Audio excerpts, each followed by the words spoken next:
Welcome, Pewter Report readers, viewers, and listeners to a brand new edition of the Pewter Report podcast, energized by Celsius, the official energy drink of PewterReport.com. On today's episode, we're going to be talking about the edge rusher / outside linebacker position. How good can this Bucs pass rush be going into this year? We could talk about the defensive line as well, because it kind of works hand in hand. So a lot of fun conversation to get into today. I'm your host, Matt Matera, and joined with me is someone that is not just a colleague and a friend, but a great man. His first name is Josh. The first letter of his last name starts with Q, and that Q not only stands for Queipo, but is for quality, because he's a quality person and a quality analyst. It is Josh Queipo of PewterReport.com. Josh, thank you for joining the show today. How you doing, my man?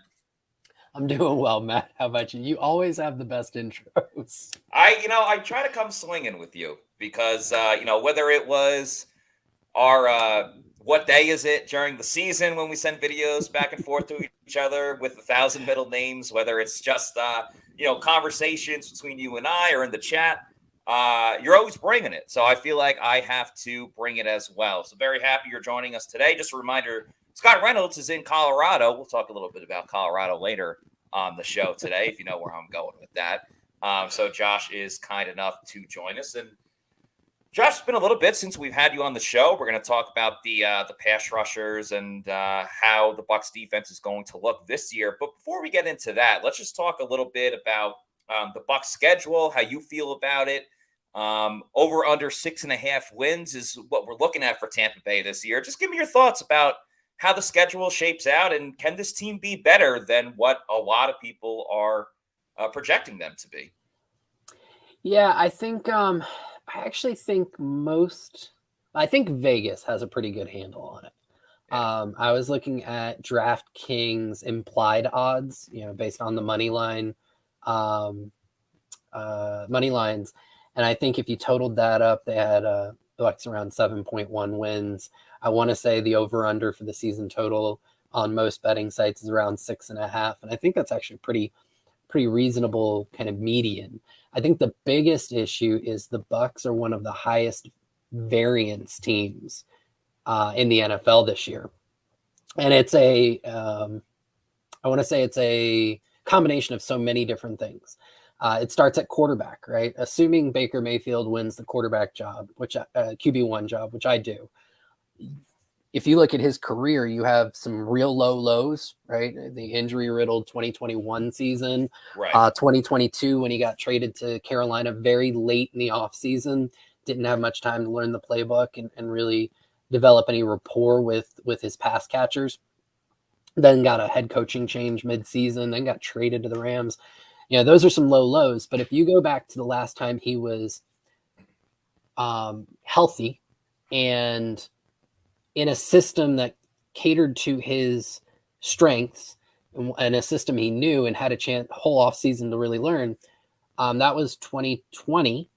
And Baker Mayfield had a top 10 season among all quarterbacks and led the Browns to a playoff win.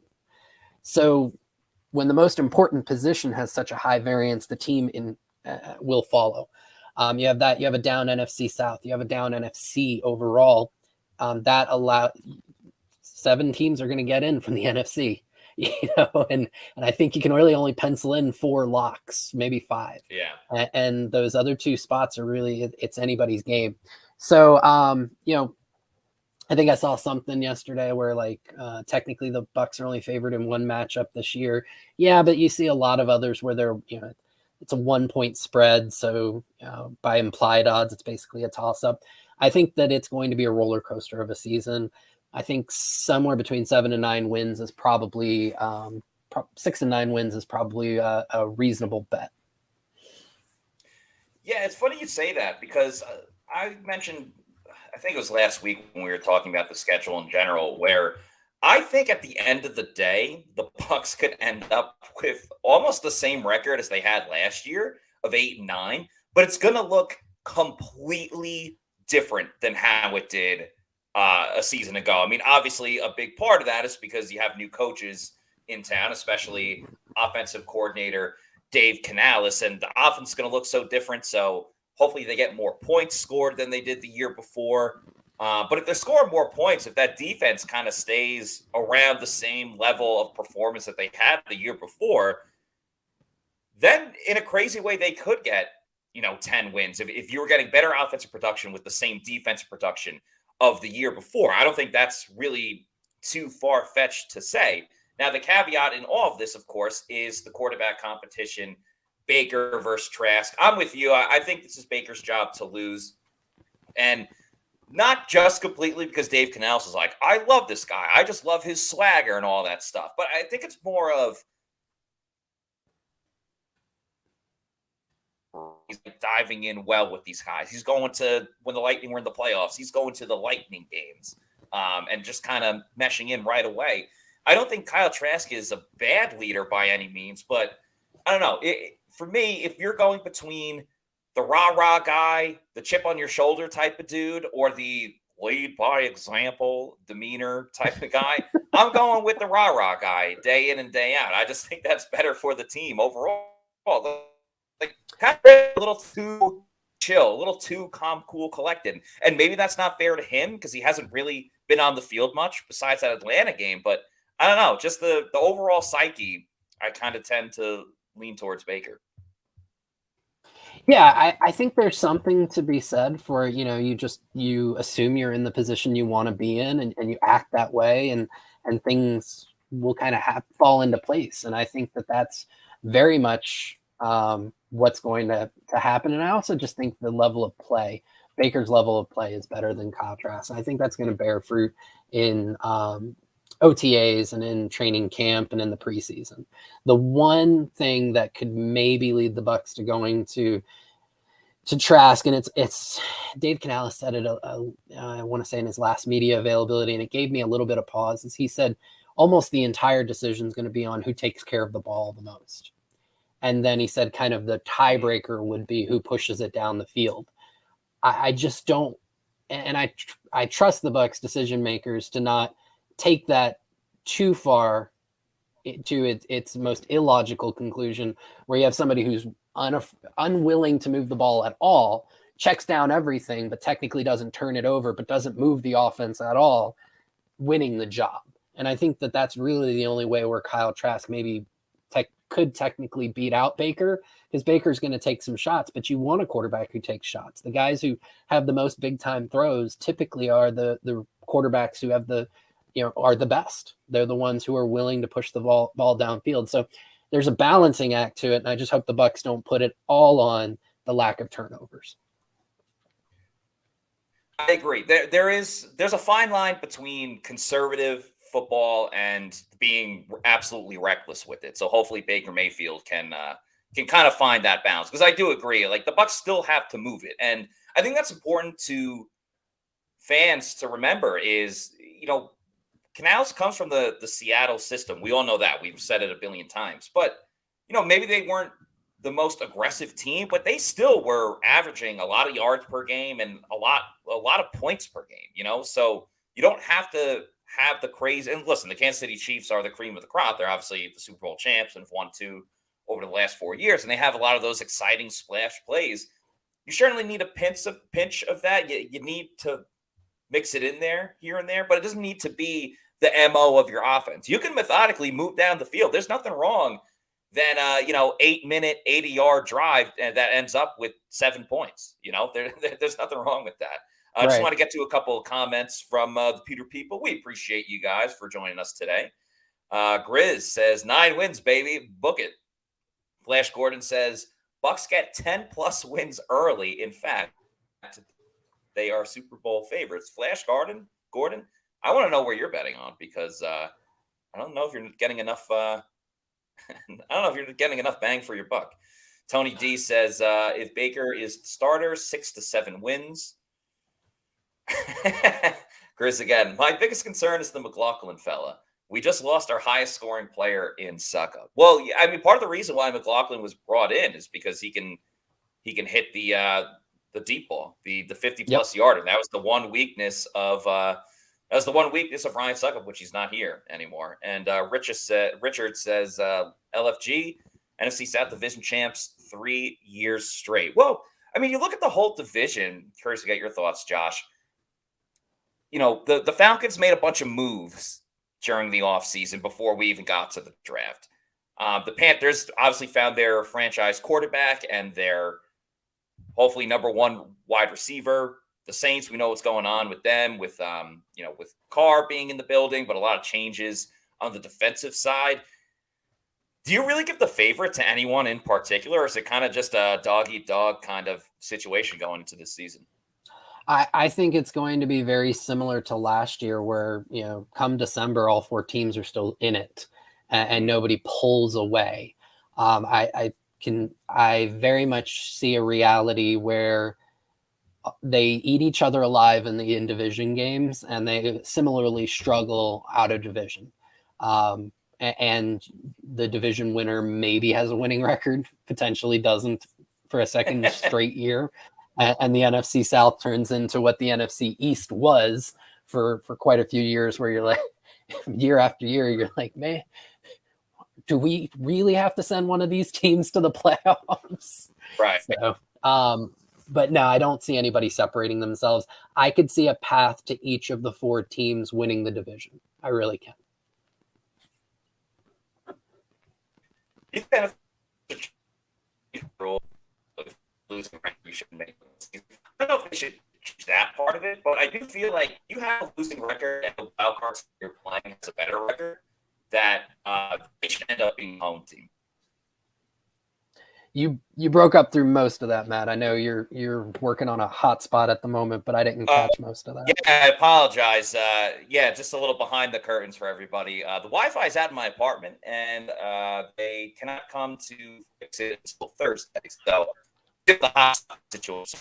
I apologize if I break up at all during this show. What I was saying, you hear me now, is I'm wondering if eventually the NFL will change the rule when it comes to having the division winner. If they have a losing record, if their record is worse than the wild card team that they're playing, I think the wild card team should end up having a home game for that round, because it's kind of silly when you have a losing team. And sure, the Seahawks beating the Saints was awesome with Marshawn Lynch, and it happens here and there. But I don't know. I'm all about fairness. I think that wild card team with the better record should host the opening round playoff game. I can see arguments on both sides of it, and we know the NFL is slow to make changes unless there is a financial benefit for them. Yeah. So I don't see that happening on at least on the near horizon. Yeah, I hear you. It's interesting, like what they will kind of just shovel in right away, and what takes years to get going. So you never know with the NFL. They kind of keep you on your toes. And what's going to keep us on our toes and keep our eyes wide open this year is the pass rush of the Tampa Bay Buccaneers. Obviously, some changes this year. Some staying the same, though. You still have your core nucleus of Shaq Barrett, Tryon-Shoyinka, Anthonyy Nelson. They re-signed this year. Of course, they drafted YaYa Diaby with their 3rd round pick. I actually want to start with YaYa, and then we can kind of talk about everybody else. Because YaYa was making waves in Bucs rookie minicamp, not for really anything that he did on the field, but we posted a picture on PewterReport.com, and everyone, it was just of YaYa warming up, and everyone's like, oh my God, he's a tank. He's gigantic. He's huge. People are in love with YaYa Diaby for how he came into this year's Bucs rookie mini camp. For the Pewter people that don't know about YaYa, what's he going to bring to this team, Josh? Yeah, so first of all, the aesthetic is real clean with that number 0 on him. And I think that that probably played into the impressiveness of that picture. Because he looks real good with that number on. But the other thing that Diaby brings is an amazing amount of athleticism to the position. And the athleticism, at least the way it translated in college for him at Louisville, is in a way that the Bucs really lacked from their edge rusher room. And since Jason Pierre-Paul really was at kind of the height of his powers with the Bucs. And that's a power rush, a bull rush, a guy who can win to the inside. Joe Tryon-Shoyinka, he's more of he wants to get around offensive tackles. He wants to beat them to the edge. He wants to get around them on the arc. Same thing with Shaq Barrett. He wants to use his quick step to get around offensive tackles. But Diaby's got the size and the strength and the bull rush ability to go through offensive tackles. And when they give him the lane inside, he's not afraid to push through that inside shoulder and get to the quarterback at an even quicker angle. So he brings an element to the room that was missing, I would say, last year and even 2 years ago when Jason Pierre-Paul was trying to play through injury. And I think that's an element that this edge room needed. Yeah, I wanted something different with this team, just for the fact of, you have a smaller guy with Shaq Barrett, someone that's got that speed, that always tries to get that first quick step. And then they're not exactly the same, obviously, but, you have the tall, lanky guy with Anthonyy Nelson, and then you got Joe Tryon-Shoyinka. That's kind of a little bit of everybody. He's quick. He's got the speed. He's built like an absolute brick house. And there's obviously a lot of exciting. And I think we just lost Matt. So I'll try and pick it up from him. And give me just a second here. Let's see if I can. Oh, he's back. Back. Maybe. Apologies. Like I said, dealing with some Wi-Fi issues. All I was really going to say about on the rest of the outside backer room is that, I agree in the fact that it's someone different that brings an element of APP, whether it's just aggressiveness, whether it's like a little bit more power when you have kind of like the slick Shaq Barrett, the tall, lengthy player in Anthonyy Nelson, and then JTS. It's kind of like a combination of everybody. He's obviously bigger than like Shaq and muscular and has some quickness too. We'll talk about all those guys in a second. But if you're Todd Bowles and you're dialing up some big plays or, have a couple things keyed up for YaYa, do you see him as someone that should just like kind of come in on third down, someone that maybe should play early or kind of maybe get like 2 drives at a time to give a break to JTS or Shaq Barrett? How would you implement YaYa? I think he can work on early downs because his run defense was actually a plus for him in college. So that gives him a path that if he can develop, that he can become an every down rusher or every down outside linebacker. And he certainly has the speed to drop into coverage, which is something that Todd Bowles really likes to do. I think the best way that he can be utilized is similar to how JTS was his rookie year. He's going to spell Shaq Barrett. He's going to spell JTS for a couple drives a game. But then I think the Bucs will also maybe ebb and flow his role week to week based on the strengths and weaknesses of the offensive tackles they'll be facing. So if you have a right tackle or a left tackle coming up on the schedule that struggles with power, that's a game where you'll probably see YaYa play more, right? Because you're going to take advantage of the fact that he is a power rusher, something that the other guys don't necessarily have. Not that JTS can't use that, but he hasn't really shown it consistently through his first couple of years in the league.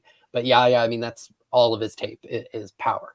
So I think that's how you kind of utilize him best. You give him, you spell him in for the starters. You're not afraid to use them on early downs, so you can use them on full drives, couple drives a game. And then when the advantage works out that way based on the matchups, you maybe increase his usage on a weekly basis based on the matchups. I like it. Yeah, that seems probably the right route to go. I am curious to get your thoughts about, YaYa took a big jump. His stats were not much, and then his last year at Louisville, he really popped off. Yep. And sometimes with these one-hit wonders, it's a little bit of, okay, is this the growth and a sign of things to come, or was this just a flash in the pan? So how much does that necessarily concern you when looking at his tape and how he'll help out the Bucs? I think that I'm encouraged by what I think he can bring to the team and by his development. He scored well on a snap-by-snap basis 2 years ago, even though he didn't have the eye-popping, sack numbers and even the pressure numbers. I'm trying to pull it up here real quick. Last year, 36 pressures. The year before that, 22. So a decent jump there. The sacks went from 2 to 10, and his conversion rate was a little high on his last year. But a lot of that, I think you'll be pleasantly surprised with YaYa for those who are worried about that one-year wonder when you consider how Louisville played him. YaYa was one of so many edge rushers that came out of college this year where their college teams use them as almost like an interior defensive lineman, lining them up in the 4-eye position quite a bit.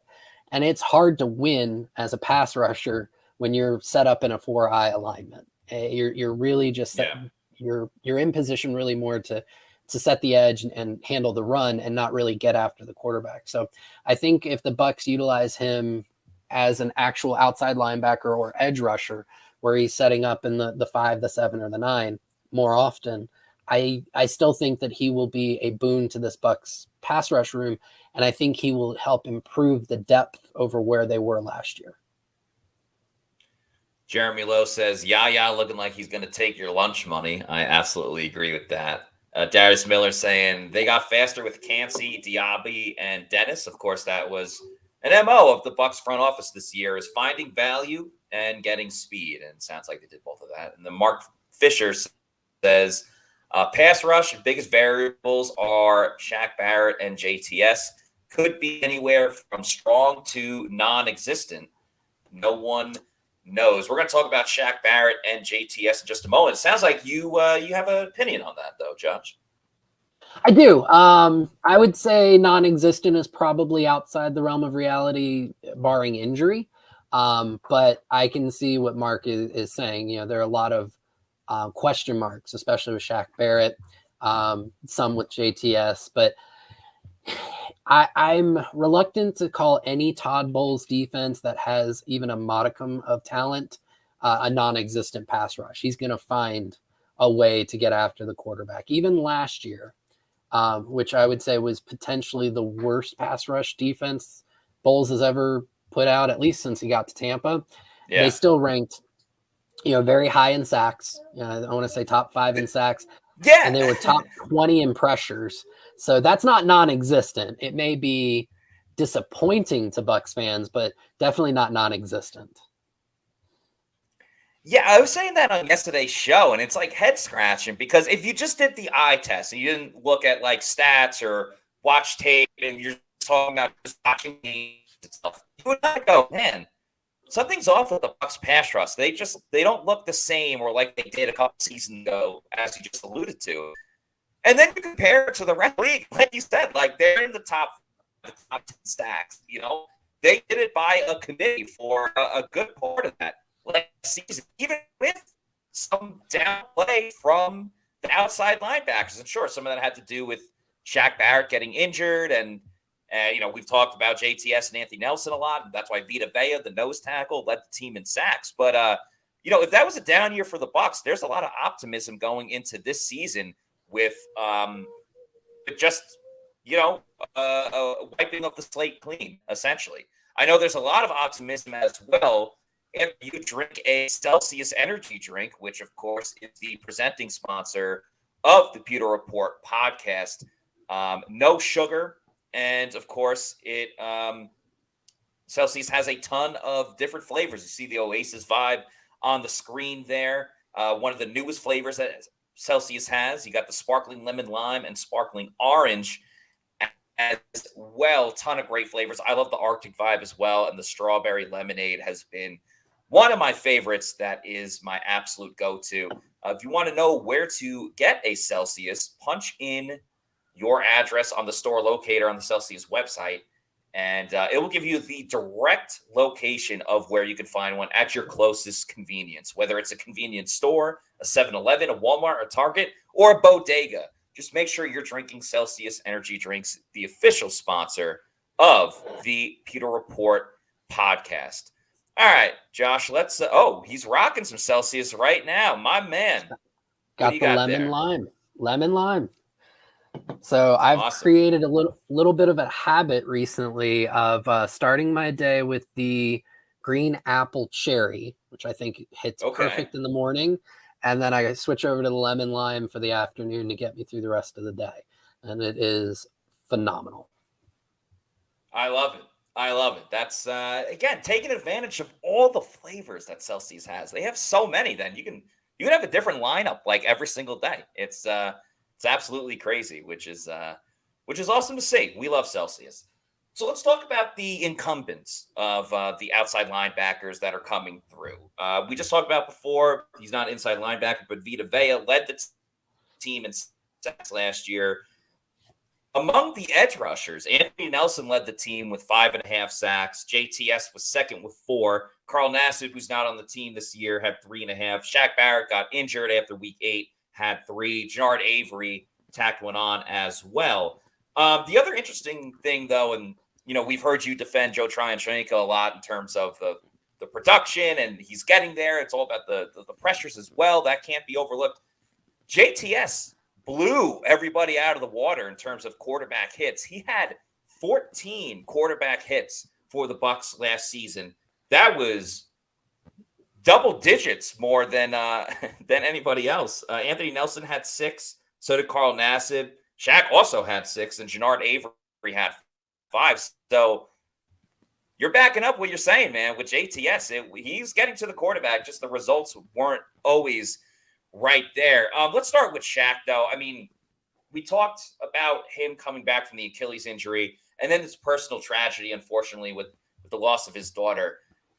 I don't even know what to expect from Shaq this year. I mean, football doesn't even seem serious anymore at this point when you're talking, like, it doesn't even matter at this point when you're talking about a family situation like that. But like expectations wise, football just seems so minute. I'm not exactly sure what Tampa Bay is going to get from Shaq. I mean, maybe he looks at football as a good distraction in one way or another. Maybe it motivates him because he's also coming off of that Achilles injury. I just don't know how to really put a measurement on like what Shaq is going to bring to the Bucs this year. Yeah, and that's very fair. And I think you did a great job of kind of like addressing there are lots of things in this world that are way more important than football. 100%. Football's a great distraction for many of us and an outlet and a release for us. And what Shaq Barrett's had to go through personally over these last month or so is, I couldn't imagine it. I have two kids of my own, and I don't know what I would do if something like that happened. To the last point you made, though, myself and I know many other people in this world, when something like that befalls you, you need something to focus on to take your mind off of those tragic events. So this could be something that he dives into as an escape. Okay. As far as physically, he is coming back from probably the worst possible injury he could have suffered for his skill set and in terms of timetables. These days, an ACL tear, guys are back to 80% of what they were about a year later. With Achilles injuries, it's usually not for the second season on that you really see them get back anywhere close to the talent level that they were at pre-injury. And I think this first season back for Shaq, just from that standpoint, you were going to see him take a fairly significant step back in what he's shown he's capable of doing. He was having a fairly down year to begin with before the injury last year. I think his pressure rate had fallen off from, pre-injury. He was running about, I think, like a 15% pressure rate, somewhere like that, fairly consistently over the 3 years prior. And last year, I want to say that fell to like 11%. That's a pretty steep drop off. This year, I would be impressed if he was at 9 to 10% pressure rate. And over, say, 450 to 500 pass rush snaps, you're looking at 45 to 50 pressures. Now, that's actually pretty decent volume when you look at it versus the rest of the NFL. It's about half of the pressures that he was putting up in 2019, 2020, 2021. So you're looking at a significant fall off from his pre-injury levels. And I think if you get that 9 to 10%, you're pretty happy given the circumstances. So, and it would represent a huge improvement over the level of production they had for the guys trying to fill his shoes after he went down last year between Anthonyy Nelson and Carl Nassib. Yeah, and we saw some crazy moments with them where they had to, well, Carl got hurt too, but just Anthonyy Nelson and Joe Tryon-Shoyinka just starting every single bell to bell, playing every single snap. That's what I meant to say. Just playing every single one, even in that last week of the season where it wasn't really needed. I think the other side of Shaq with the Achilles injury that we kind of forget at times, just because whether you're a reporter or you're a fan, things move so quickly. I was listening to an interview earlier today where J.J. Watt was talking, and obviously J.J. Watt had a number of injuries through his career, and he said people forget and don't realize, and we've been so accustomed in sports now, like, oh, he tore his ACL, he tore his Achilles, he'll be back in 8 months. But no one thinks about like what that individual person is doing during those 8 months. It's just kind of like, oh, we'll see you at training camp next year. But sometimes guys come back too early. And I'm not saying that's the case with Shaq at all. Sometimes guys come back too early. Sometimes there's a setback.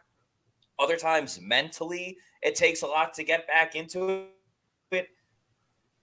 So that's what kind of concerns me more with Shaq. But then you hear Shaq on the Loose Cannons podcast, and he's like, yeah, I don't feel any pain at all or anything of that nature. So that's why I think it makes it so difficult, because if he's not feeling anything pain-wise, well, then, like, I think that's half the battles when guys come back. It's like, oh, is this going to hurt me here? And that's where the kind of mental aspect comes in. But if you're absolutely pain-free, then it's like, oh, well, is he not able to cut a certain way? Is he not able to, his MO was getting off the ball quickly. What if even a half second, that could kill Shaq? That could kill Shaq in a situation where he's got to get the right hand placement. He's got to get going right away. And if he doesn't, then he's done, because he doesn't do well against some of the larger offensive tackles in this league. I do think, though, 3 sacks in 8 games wasn't ideal, but I would like to think with 9 more games to go in that season, if Shaq was healthy, at some point he turns it on. And, even if he ended the year with, I don't know, 5 more sacks in the last 9 games, I'm not saying 100% he would have done that. I do think Shaq is fairly resilient, and he's the type of guy where he hates, if I don't get a sack, I'm going to get 3 sacks the next game. He's definitely a resilient type of outside linebacker, but it's going to be really interesting to see what he can do for next season. Let's talk about Joe Tryon-Shoyinka, though. You're his number one backer, I guess I should say, where people are very up and down with Joe Tryon-Shoyinka. You've been doing this whole time, so you're going to get your flowers this year if JTS has that, like, quote-unquote breakout season. You wrote an article recently about what Joe Tryon-Shoyinka has to do to earn that 5th-year contract, first-round pick, and the Bucs have to decide that. But you already feel that he's earned that. I feel he's earned it too, just in terms of, he's outside linebacker too right now. And sure, we'll see what happens with YaYa and some of the other guys, and there's free agent signings. But while this year will be very telling about Joe Tryon-Shoyinka, there's at least a baseline on him where, he's there like 95% of the time. It's just the other 5% of making the tackle on the sack. And that kind of goes back to the pressures that you've been talking about and the QB hits that he had last year. Yeah, sacks are one of the easiest statistics to identify on a box score. And they're obviously huge plays throughout the course of a game. It's a negative play for the offense. and it makes sense. And they need to be a part of any defense's success. As I've said many, many times before, they are just they're difficult to predict. There is no predictive value in a large enough data set to say that this guy had X sacks these 3 years, so that he's going to get Y sacks next year. The much more predictive statistic is pressures. And if you think about it, you don't want a guy who's just good on 12 plays out of a 17 game season. Okay. You want a guy who's going to be good on, 35 to 40 plays a game, right? And pressures are a much larger sample set statistic, and they're much more stable year to year. So if you look at Joe Tryon-Shoyinka from a pressure standpoint last year, his performance, you look at it from a different volume of pressures. You can look at it from his pressure rate. You can look at it from his PFF's pass win rate, quarterback hits, which you brought up earlier. And all of those, he ranks somewhere between like low 20s and mid 30s among all pass rushers in the NFL. So that's really kind of what you would define a high-end number 2 pass rusher. And if you were to tell most people when Joe Tryon-Shoyinka was drafted at the beginning of the 2021 season, that by the end of his second season, he'd be performing like a high-end number 2, I think most people would say, well, that means he's doing really well. And he is. Now, most people come at me about the sack numbers, and I'm going to sit there and say, yes, he does need to finish more plays than he did last year. I also think that based on stabilization rates of converting pressures to sacks, there's a good chance he's going to do that this year. And when you talk about all the things required of a pass rusher to be successful, the easiest to teach is how to finish. The hardest to teach is how to win against another massive human being who wants to stop you from attaining your goal. So all of that put together, I do think that he's going to have a nice platform season here. I think he's going to earn that 5th-year option. I think he's going to be pleasantly surprising to a lot of Bucs fans who have been frustrated with him. And I think that he's going to go a long way to kind of mending that gap between Shaq Barrett's performance pre-injury and where he is most likely going to be this year. They're going to need someone to step up, and I think JTS is the prime candidate to do so. I mean, I'm not expecting a ton from a rookie this year. I think anything YaYa brings will be exciting more than anything else. As Richard asked, who has more upside, YaYa or Jose Ramirez? I still think it's YaYa. I mean, they drafted him in the 3rd round for a reason. He's got that size. But appreciate the question. Alan Daniel says, think Diaby will produce at all this year? We kind of talked about that earlier in the show. Matthew Sam says, I think JTS has a moderate to good year, maybe 5 to 8 sacks. Joel with an interesting comment. I'd rather see him get picks than sacks. We don't really see too many outside linebackers get interceptions. And then Darius says, I think JTS will ball out. He showed progress from his rookie season to last season. I think it clicks for him year 3. He was constantly in reach on many plays last season. Yeah, it was very much close, but no cigar. But if he can just cut down that last part, that can do a big difference for this Buccaneers defense. So let's talk about the next guy, Anthonyy Nelson. Why do you hate Anthonyy Nelson? I don't hate Anthonyy Nelson. He seems like a perfectly nice human being. I think Anthonyy Nelson I think people are expecting too much of him. If anything, I'm probably his biggest defender in a weird way, because based on the hype that he received for a completely outsized performance last year in terms of just converting his very few pressures into sacks, I think that he's going to have unreasonable expectations placed on him this year. And I'm worried that people are going to be disappointed with him based on that very volatile sack production from last year, when most likely those numbers fall back down to earth. I think that's the best way I can put it. I think Anthonyy Nelson's a perfectly fine Depth outside linebacker who's a solid run defender. And when everything breaks down in front of him from the offensive tackle standpoint, he's very good at taking advantage, right? So if the offensive tackle completely blows his pass set or forgets to block Anthonyy Nelson, Nelson is great at making sure that he pays for it. Those opportunities are just very few and far between. That's the issue there. Last year as a pass rusher on a snap to snap basis, it was probably his worst season since his rookie year. He just happened to clean up a lot of mistakes that offensive lines made in front of him, and it turned into some really big plays, a couple of forced fumbles. And I don't think that you can count on him to be an even average pass rusher on a down-to-down basis. And if one of Shaq or JTS were to go down, I would want YaYa in there over Anthonyy Nelson. Ooh, wow. That's a bit of a bold take there. There's a higher ceiling as a pass rusher. We know what Anthonyy Nelson is as a pass rusher, and it's just not much. And I like what Richard says here. I need Anthonyy Nelson to knock down more passes, but I do not want to see him out in the flats with RBs and slot receivers. You know what he's going to bring. What I really like is what Grizz said. Nelly's a 5-sack guy in a good year, and that is okay. I agree with that. If Anthonyy Nelson gets 5 to 6 sacks per season as outside linebacker 3, I think that's more than all right for just this overall group for the Tampa Bay Buccaneers. It does always seem funny that guys produce their best when they're in a contract year. And, Anthonyy Nelson, at least as far as I'm aware, didn't have a Tonya Harding situation where he paid for someone to go out and injure Shaq Barrett and Carl Nassib.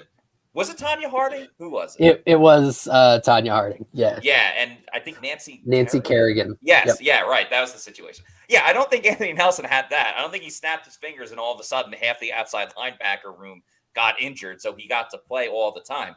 He very much took advantage of the situation he was in, led the Bucs in forced fumbles, at least among the outside linebackers, and I think the Bucs going in don't expect Anthonyy Nelson to start. I think they were very surprised that they got him back. He is a quality third-string outside linebacker, and that's exactly what they want from him going into this season, and I think that's what they'll get. Now, obviously, we talked a lot about the outside linebackers and the pass rush, but as we know with the Todd Bowles defense, the pass rush comes from everywhere. Devin White, obviously, blitzing off the ball. Vita Vea, I've already said it a billion times, led the team in sacks this year. So what's the biggest element for you, Josh, that you want to see from the Bucs defense this year? Is it just getting the same type of production from the defensive line? Does Devin White have a renaissance type of year as a blitzer? Servase Dennis, maybe he comes in and gets some blitzing capabilities. What are you looking for in that area from the Bucs?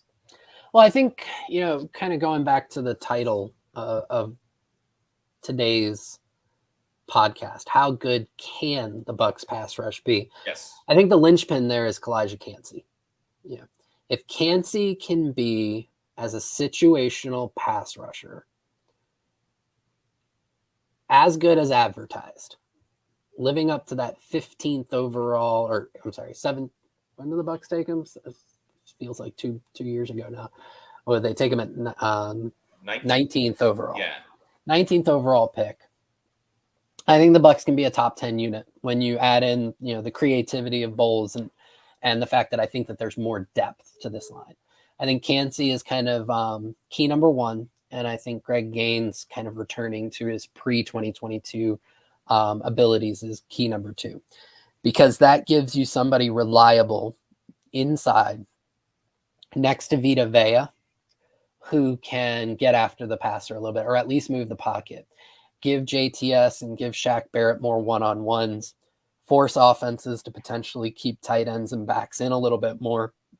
And I think that's how the Bucs can return to really being kind of a top 10 unit, not just from a sack production standpoint, but from a legitimate, consistent pass rush standpoint.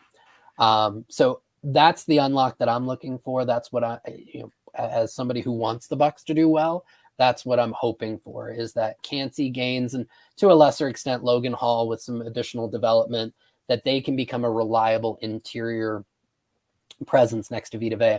Because when you look at the Bucs pass rush last year, outside of blitzing linebackers and defensive backs, the two things that they were missing is in the second half of the season, a consistent edge presence opposite of Joe Tryon-Shoyinka. But all year they were really missing anybody on the interior who could get consistent pressure next to Vita Vea.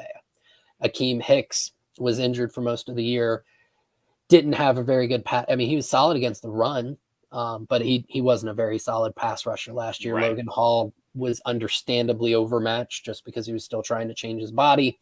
Rakeem Nunez-Roches, Deidrin Senat, and even Will Golston, all more run defenders than they were pass rushers. None of them could really give a consistent pass rush. So if they can get that, if the Bucs can get that between that rotation of Gaines, Kancey, and Hall, that's the unlock for me. Because you're going to get the pressures from the linebackers. You're going to get the pressures from the DBs, and with those, some sacks. And that's just something you should expect from a Todd Bowles defense. It's, does he have to blitz as much in order to create that pressure? Or can he get a little bit further to where you're seeing the elite pass rushes in the NFL right now, which are pass rushes that are really only sending 4 guys, but they're 8 guys deep. The Eagles, the 49ers, your Jets, right?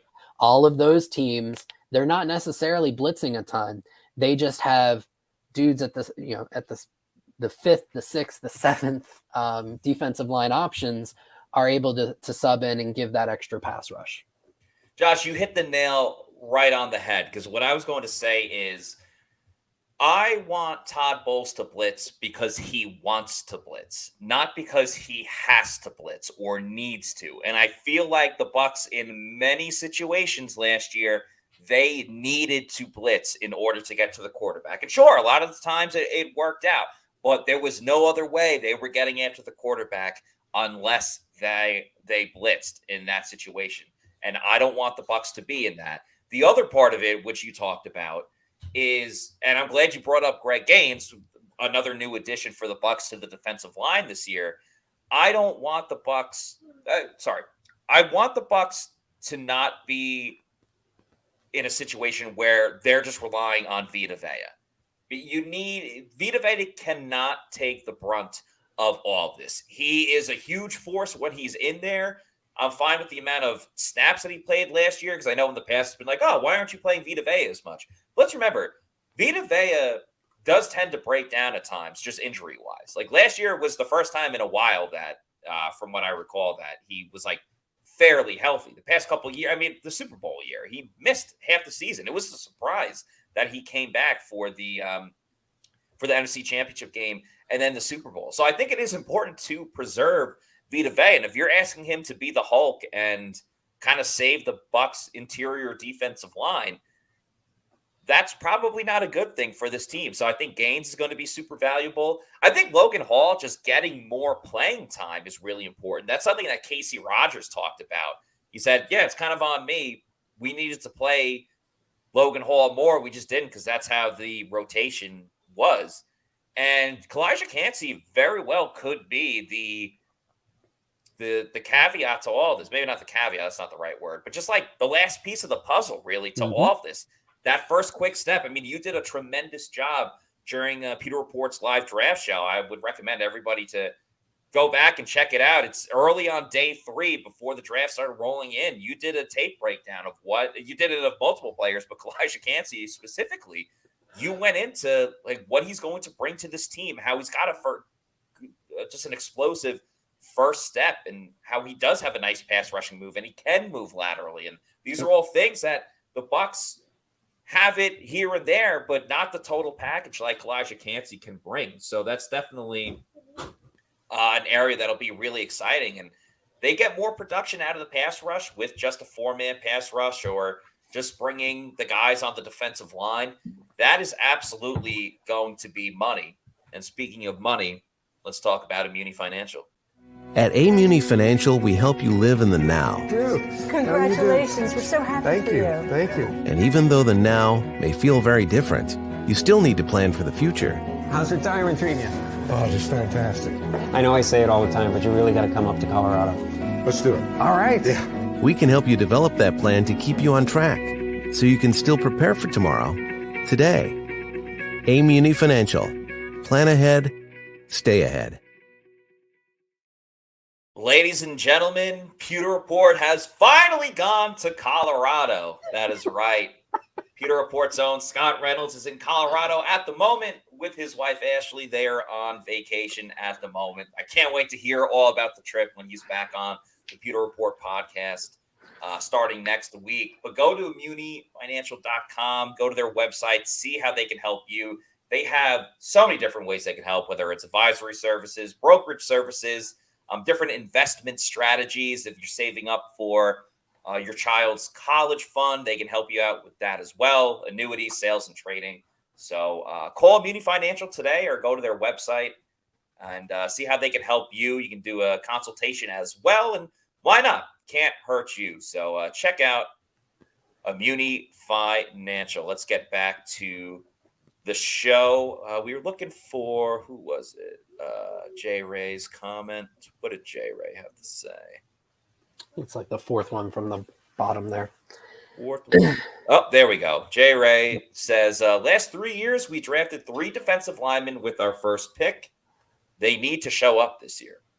Yeah, I think that's a really great point. I would encourage Jay Ray to keep in mind context, right? Specifically for Elijah Cansey. Defensive tackle is one of the most difficult positions to come in as a rookie and just have an immediate impact. What you're hoping is that the Bucs put him in position to succeed more often than not, and that they don't try and rely on him too much. But I think we talked about where Joe Tryon-Shoyinka, where he can improve, right? It's the finishing with a modest improvement in his pressure rate. And he really has, that would allow him to ascend into what you would expect out of the 32nd overall pick in a fairly soft draft. For Logan Hall, I think there's the guy who really needs to show the biggest improvement. Because last year, for anything you want to say about JTS's first 2 years, he certainly performed a heck of a lot better, even with context, than Logan Hall. Logan Hall looked overmatched last year, completely outside of maybe the Green Bay game. So that's the guy who I would say out of the 3 is under the biggest pressure to show up.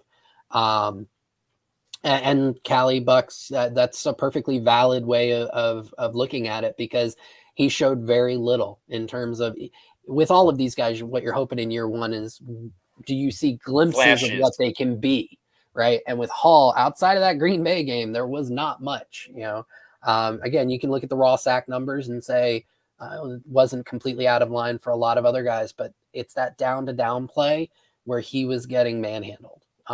So you hope that the body development happened over the offseason. I think the Bucs have said he's right at around 296. Yeah, real close to 300, that's like a 15-pound improvement over where he was last year.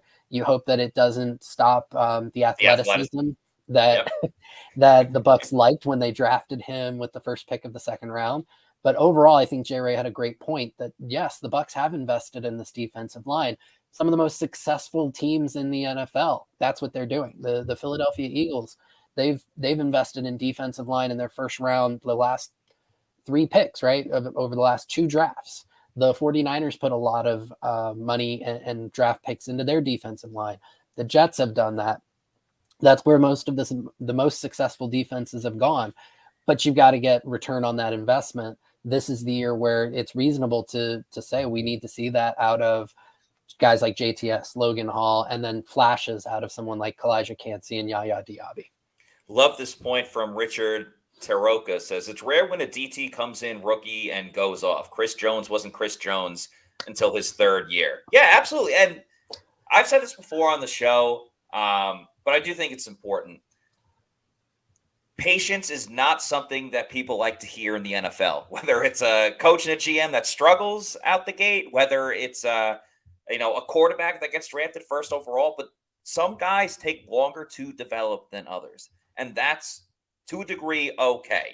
Can't take you forever, but if you don't, fire out of a cannon, pun intended, since it's the Bucs, right away, there's still time to make it up. And, we talked a lot about JTS. There's concerns about him. If you're comparing Logan Hall and JTS, who you're more worried about, I think it's without question you're more worried about Logan Hall going into this year. And maybe if someone like Will Golson isn't here and he's getting more of those reps, that's the best thing for him. But yeah, there's a lot riding on Logan Hall this year because, as you said, investments, younger players, some of them have to work out. Carlton Davis and Jamel Dean, they can cover, but they can't cover all day. If you're not getting after the quarterback, that's going to change a lot of things for this team. And then Todd Bowles has to blitz again. And then you're going back to, well, you sent Devin White 1,000 times in the blitz. Maybe you should pay him. And that's just an argument for another. And one last point, with regards to that, and this just goes back to my JTS defense. I really like to bring up this example. The Green Bay Packers have probably a top 10, maybe top 15 edge rusher on their team. His name's Rashawn Gary, right? And if you were to ask Bucs fans, how many sacks did Rashawn Gary have in his first 2 seasons with the Packers? What numbers do you think they might throw out? Like cumulative sacks between the first 2 years combined. For Rashawn Gary? Yeah. I would say maybe like 5 a season, so 10. Yeah, he had 5 in the second season. He had 2 in the first. He had 7 sacks through his first 2 years. Now, he had a huge breakout season in year 3, which is what has helped him ascend to his current very, very impressive heights where he had 9.5 sacks. But again, there was that sack production isn't always indicative of the level of play. And I want to be very clear here. I do not think JTS is on the same level as Rashawn Gary, but I think that the career arc in terms of how their improvement can be very, very similar. Just not to the heights that Rashawn Gary had. I think it's an excellent point. And I think you can say the same with someone like Vita Vea. Vita Vea didn't, dominate when he first got into the league, which is super important. So, don't lose hope just yet on Logan Hall. You're rightfully, if you want to be concerned a little bit, I get it, but don't completely doubt him just yet. So that's going to wrap it up for today's show. Want to remind everybody, if you're new to PewterReport.com or a fan, please follow us on our social media on Twitter, Facebook, and Instagram at Pewter Report, and of course our YouTube channel, Pewter Report TV. Please like and subscribe to our YouTube channel. Always putting out content. Of course, we have the show 4 times a week. We have a very exciting show coming up tomorrow. I will be joined at 7 o'clock Eastern Time, 7 p.m., with WDAE's Zach Blobner. You may know him from the J&Z show on WDAE that goes from noon to about 3. He's going to join me tomorrow as we talk about just more things about the Bucs offseason, how he views the team at this point heading into OTAs and mini camp, and obviously training camp is around the corner. So very fun show. Big fan of Zach. Love the Z-Man. Love Josh Queipo as well. That's going to do it for us on today's show. For Josh Queipo, I'm Matt Matera saying thank you, everybody, for watching. We will see you tomorrow for another edition of the Pewter Report podcast. Peace out.